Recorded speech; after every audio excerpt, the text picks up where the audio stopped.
বসে আছে যে আমি জান্নাতি।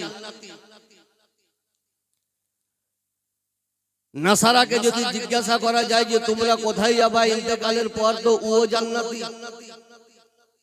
এক কথায় যাকে জিজ্ঞাসা করবেন যে তুমি কোথায় যাবা, এক কথায় উত্তর যে আমি জান্নাতি। তো জান্নাত যাওয়ার সিস্টেম কি? নিজের ইচ্ছাতে না এর কোনো আলাদা পার্সোনাল আইন কানুন আছে? আর যদি পার্সোনাল নিজের ইচ্ছার উপরে জান্নাত হতো তো সারা পৃথিবীর মানব জাতি জান্নাত চলে যেত। কিন্তু আল্লাহ বলে যে হে নবী, সিস্টেম ওটা নয় যেটা মানুষ ভাবছে জান্নাত যাবার জন্য। সিস্টেম ওটা যেটা হে নবী তুমি বলবা সারা পৃথিবীকে। তো আজ আমরা আহলুস সুন্নাত ওয়াল জামাত আমরা বলি যে আমরা জান্নাতি, আমরা পীরপন্থী আমরা বলি আমরা জান্নাতি। তো এটা কি আমাদের আলেম ওলামা মিলে মিটিং তৈরি করা আইন পাস, না নবী মুস্তাফা বলেছে আমাদের ওদিকে লক্ষ্য রাখতে হবে? তো নবী কি বলেছেন আর জান্নাত কারা যাবে এহেন টিকিট নবী মুস্তাফা কাদেরকে দিয়েছেন এটা আমাদেরকে জানতে হবে। হজের মাস জিলহজ মাসের 9 তারিখ আরফার ময়দান ওকুফে আরফার উদ্দেশ্যে সাহাবায়ে কেরাম একত্রিত হয়ে আছেন আর আমার নবী মুস্তাফা বক্তব্য রাখছেন। নবী বক্তা, সাহাবায়ে কেরাম শ্রোতা। নবী বক্তব্য রাখছেন। কি বক্তব্য? নবীর বক্তব্য 1 ঘন্টা 1.5 ঘন্টার জন্য নয়। নবীর বক্তব্যের সুবহানাল্লাহ ওজন কিয়ামত পর্যন্ত। নবীর জামানায় যিনারা ছিলেন ওনাদের জন্যও, নবীর জামানার পর কিয়ামত পর্যন্ত যারা আসবে নবীর বক্তব্য তাদের জন্য। তো নবী কি বলছে দেখুন, জান্নাত যাওয়ার সিস্টেম নবী কি বলছে, জান্নাত কারা যাবে নবী কাদেরকে বলছেন। তো নবী মুস্তাফা বলেন যে হাদিসটি সিহা সিত্তার মধ্যে বিখ্যাত হাদিসের কিতাব তিরমিজি শরীফ 2য় খণ্ড, নবী মুস্তাফা বলেন ইয়া আইয়ুহান নাস ইন্নী তারাকতু ফীকুম মাইন আখাযতুম বিহি লান তাদিল্লু। হে বিশ্বের মানব জাতি, আমি তোমাদের কাছে 2টো জিনিস রেখে গেলাম। নবী কটা জিনিস রেখে গেলেন? ঘুমাইছেন নাকি আপনারা? ইয়ালজিলাম খেয়েছে ঘুমের ট্যাবলেট? নবী কটা জিনিস রাখলেন? 2টো। কিসের জন্য? বিল্ডিং তৈরি করার জন্য, আইফেল টাওয়ারের জন্য, তাজমহলের জন্য, কুতুব মিনারের জন্য? জান্নাত যাবার জন্য নবী 2টো জিনিস রাখলেন। কটা জিনিস? ও জান্নাত যাবেন না নাকি? 2টো জিনিস। আর নবী গ্যারান্টি দিচ্ছেন। কে গ্যারান্টি? চাইনা কোম্পানি নয়, মেড ইন ইন্ডিয়া নয়, ভারত সরকার নয়।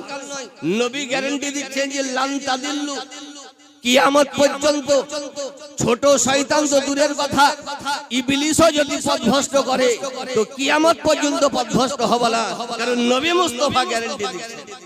কে গ্যারান্টি দিচ্ছেন? নবী গ্যারান্টি দিচ্ছেন। কি কি? নবী বলেন কিতাব আল্লাহে, একটা হলো কোরআন, দ্বিতীয় হলো ওয়া ইতরাতি আহলা বাইতি, অপর দিকে হলো আমার আহলে বাইতের মুহাব্বত। বলুন সুবহানাল্লাহ। তো নবী 2টো জিনিস রাখলেন। একটা হলো কিতাব, আল্লাহর কিতাব কোরআন, আর অপর দিকে রাখলেন ইতরাতি আহলা বাইতি, অপর দিকে হলো আমার আহলে বাইতের মুহাব্বত। আজ এই পৃথিবীর বুকে কিছু জামাত আছে যারা কোরআন মানে আহলে বাইতকে মানে না, তারা পথভ্রষ্ট। কিছু আছে যে যারা আহলে বাইতকে মুখের উপরে মানে, কোরআনকে মানে না, এই জন্য তারা পথভ্রষ্ট। কিন্তু এই পৃথিবীর বুকে, পৃথিবীর মানচিত্রে একটি দল আছে যাদের হাতে কোরআন আছে, অপর দিকে আহলে বাইতের মুহাব্বত আছে, তারই নাম হলো আহলুস সুন্নাত ওয়াল জামাত।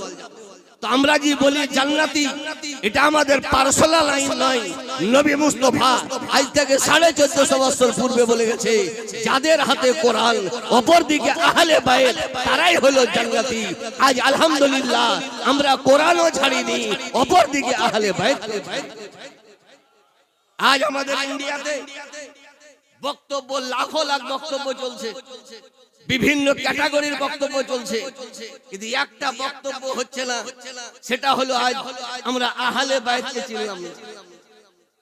বক্তব্য কোটি কোটি, পাড়ায় পাড়ায় জলসা, বাড়িতে বাড়িতে জলসা, ঈদগাহের উন্নতি কল্পে জলসা, মাদ্রাসার উন্নতি কল্পে জলসা, ক্লাবের উন্নতি কল্পে জলসা, সমাজ উন্নয়নের জন্য জলসা, কিন্তু আসল যে সুবহানাল্লাহ চ্যাপ্টার তার নাম হলো আহলে বাইত। এটাই আমরা ঢেকে বসে আহলে বাইত। আজ যদি স্টেজে বলা হয় তো মানুষ ভাবছে যে এটা নতুন ম্যাটার। আহলে বাইতের ব্যাপারে বললে মানুষ ভাবছে যে এটা পার্সোনাল ম্যাটার, কিন্তু এটা পার্সোনাল ম্যাটার নয়। আজ থেকে 1450 বছর পূর্বে নবী মুস্তাফা আরফার ময়দানে, যেখানে 1500 মানুষের সমাগম ছিল না, লাখো লাখ সাহাবায়ে কেরামের মিডিলে নবী সুবহানাল্লাহ টাকা পয়সার ব্যাপারে বলেননি, সালমান ফারসির খেজুরের বাগানের ব্যাপারে বলেননি, নাসদের বাজারের ব্যাপারে বলেননি। নবী বলেছেন তো একদিকে কোরআনের কথা, নবী বলেছেন তো অপরদিকে আহলে বাইতের। আহলে বাইত আজ দুনিয়াতে, আমি একদিন বলেছিলাম, বিনা হেলমেটে ঘুরছে। ওকে যদি জিজ্ঞাসা করা যায় ট্রাফিক পুলিশ ঘিরেছে, হেলমেট কোথায়? তুই যে আমি এমপির বেটা, তোমার ড্রাইভিং লাইসেন্স কোথায়? তো আমি বিডিওর বেটা। তো এমপির বেটা, এটা ওর পার্সোনাল পাওয়ার। এমএলএ ছেলে, এটা ওর পার্সোনাল ম্যাটার। কিন্তু আজ হুজুর মাসুদে মিল্লাত মাদ্দাজিল্লাহুল আলিয়ুল নুরানি, ইনি যে পাওয়ার পেয়েছেন, এটা দারিয়াপুরের কারণে নয়, রঞ্জিতপুরের কারণে নয়, সাইদাপুরের কারণে নয়, আহিরনের কারণে নয়, ভারতবর্ষ মেনেছে বলে তার কারণে নয়, কাটরার কারণে নয়, নবী মুস্তাফা পাওয়ার দিয়েছে বলিয়া যিনি পাওয়ারফুল হয়ে বসে আছে। ইনি ভোটে জিতে সুবহানাল্লাহ পীর হননি। আমরা মুরিদ হয়েছি বলি ইনি পীর হননি, আমরা সাপোর্ট করেছি বলি ইনি পীর হননি। ইনি যে পাওয়ারফুল, সারা পৃথিবী মানুক চাহে না মানুক, নবী মুস্তাফার ঘরওয়ালা বলে ইনি পাওয়ারফুল। ইনার পাওয়ার কত? এমএলএ এর পাওয়ার 5 বছর, এমপির 10 বছর, মন্ত্রীর 5 বছর, কিন্তু ইনার পাওয়ার কত? নবী মুস্তাফা বলে হাদিস কোরআন কি পড়ো না? বড় ম্যাটার তো দূরের কথা, ইমামে হাসান ও ইমামে হোসেন দুই ভাই হাতে লিখেছে সিলেটে। কি লিখেছে? এই ঘটনা মিলে জানা নাই, কেন ওটা মিলাদ তো পঞ্চরসে মিলাদ শুনছি, আহলে বাইতের মিলাদ তো হয় না। সিলেটে লিখেছে। আচ্ছা বলুন, ছোট কেস সুপ্রিম কোর্টে হয় না, গাতে হয়ে যায়? কোন দিকে শুনেছেন যে বকরিতে আমের পাতা খেয়েছে বলে সুপ্রিম কোর্টে কেস হয়েছে? হবে না? যেটা বড় কেস ওটা সুপ্রিম কোর্টে হয়।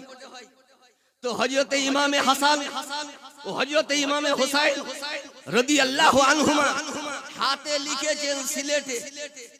কিসে লিখেছেন? কিসে? সিলেটে লিখেছেন।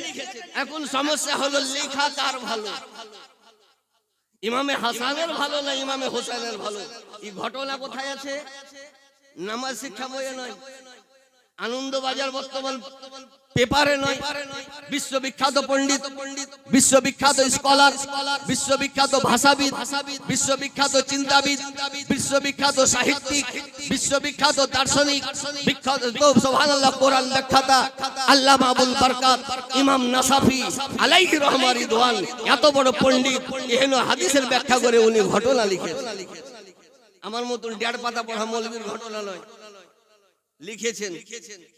এখন গেলেন আব্বার কাজ, আব্বাকে শেরে খোদা, মুশকিল কুশা, ফাতেহ খাইবার, জিনার ব্যাপারে নবী মুস্তাফা বলেছেন, হে সাহাবী তোমরাও শোনো, আর কিয়ামত পর্যন্ত যারা আসবে সবকে শুনিয়ে দাও। কারণ নবীর ডিউটি কতদিন? Life time. নবীর নবুয়তে রিটায়ার নেই। আমি বলেছিলাম যে রিটায়ার সব বিভাগে আছে, নবীর নবুয়তে কোনো রিটায়ার নেই।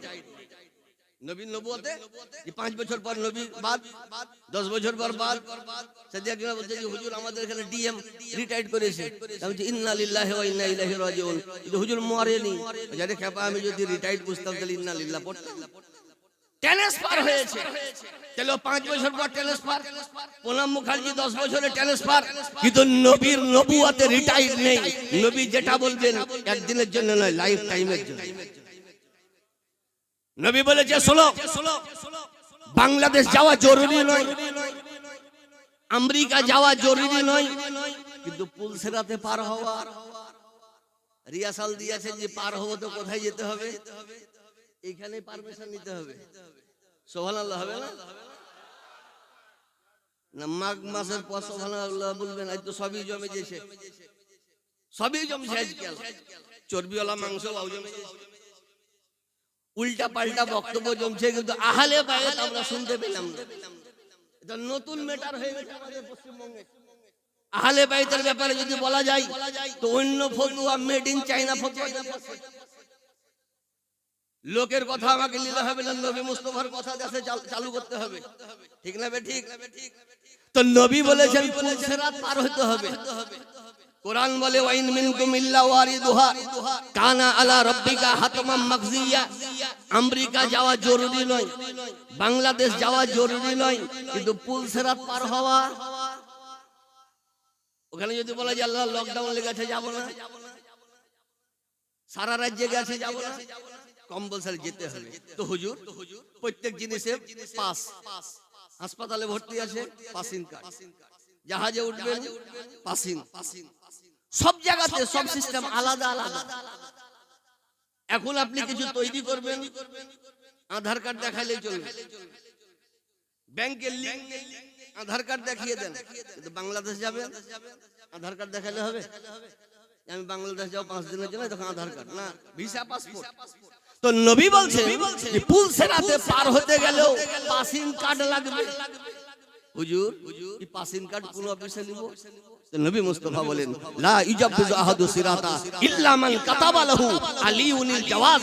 হে বিশ্বের মানব জাতি, যতক্ষণ পর্যন্ত শেরে খোদা, মুশকিল কুশা, আলিয়ে মুর্তজা পাসিং কার্ড না দিবে, কিয়ামত পর্যন্ত পুলসিরাতে পার হওয়া তো দূরের কথা, পুলসিরাতে চেহারা দেখতে পাবে। তাহলে বুঝা গেল। সেদিন আমাকে একজন বলছিল আমি পশ্চিমবঙ্গের তাবর সুবহানাল্লাহ জানদারাল বক্তা হযরত আল্লাহ মাওলানা আসমাউল হক কালিমি মাদ্দাজিল্লাহুল আলী ওয়া নূর আলী স্টেজে বিরাজমান, ইনি আবার হজ করতে নিয়ে যান, সস্তাতে হবে, আপনারা সম্পর্ক রাখিয়েন। আমি যে হুজুর আমার পাসপোর্ট হয়নি, যে পাসপোর্ট হওয়ার কোনো ব্যাপার নাই, যে সুবহানাল্লাহ অফিসার আছে আমার সঙ্গে সম্পর্ক আছে। আজ সম্পর্ক থাকলে কি হবে? যে সম্পর্ক থাকলে লোকে যদি 2 মাস লাগে তো আপনার 15 দিনে হয়ে যাবে। বলছি আল্লাহ, লোকে 2 মাস আর আমার 15 দিন, কারণ ওর সাথে আমার সম্পর্ক আছে। তাহলে যার সাথে যার সম্পর্ক থাকবে কাজ খুব তাড়াতাড়ি হয়ে যাবে, এমার্জেন্সি হয়ে যাবে। হে নবী মুস্তাফা, আমরা তো গরিব, আমরা তো সুবহানাল্লাহ নাদার, আমরা তো গুনাহগার, হুজুর পুলসিরাত তো পার হতে হবে, তো আমাদের তো সম্পর্ক নাই। তো নবী বলছে যে আমি যে হাদিস বলেছিলাম এটা লুকিয়ে কেন রেখেছি? আমি তো বলেই দিয়েছি যে যার সঙ্গে আলীর সম্পর্ক বেশি সে তত দ্রুত গতিতে পুলসিরাত পার হয়ে যাবে। আজ আলহামদুলিল্লাহ আমরা সুবহানাল্লাহ শক্তির বলে নয়, মিটিং পাস করে নয়, নবীর পাওয়ার অনুযায়ী, নবীর কথা অনুযায়ী আজ আমরা জান্নাতি বলুন সুবহানাল্লাহ। কারণ আমাদের হাতে কোরআনও আছে, অপরদিকে আহলে বাইত। তো বলতে চাচ্ছিলাম শেরে খোদা, মুশকিল কুশা, আলিয়া মুর্তজার কাছে গেলেন, জাব্বা লেখা কার ভালো? আমরা হলে বলতাম জেনারেল লোক, দুটারই ভালো। কিন্তু দেখছেন যে ইনার বিচার করলে ইনি নারাজ, আর ইনার বিচার করলে ইনি নারাজ, আর দুটার মধ্যে যে কোনো যদি হয়ে যায় একটা নারাজ, তো দোজাহান